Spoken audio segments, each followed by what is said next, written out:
ప్రేమించావు నాన్న నన్ను, నా రూపాన్ని.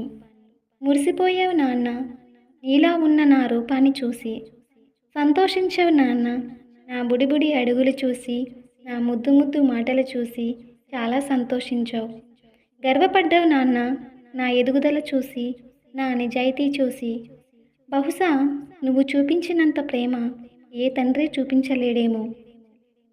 నీ గుండెల్లో అంత ప్రేమ పెంచుకున్నావు. కానీ నేను నీ గుండెల మీద తన్ని నిన్ను కాదని నీకు శాశ్వతంగా దూరం అయిపోయాను. అంత ప్రేమ పెంచుకున్నావు నువ్వు.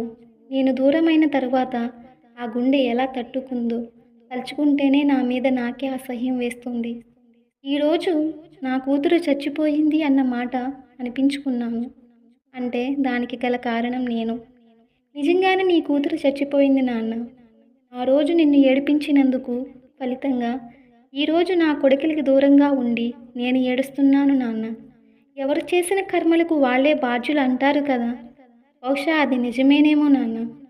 నేను చేసిన పాపానికి ఫలితంగా ఆ రోజు నువ్వు పడ్డ ఆ బాధ ఈరోజు నేను ఆనందంగా ఏడుస్తూ అనుభవిస్తున్నా.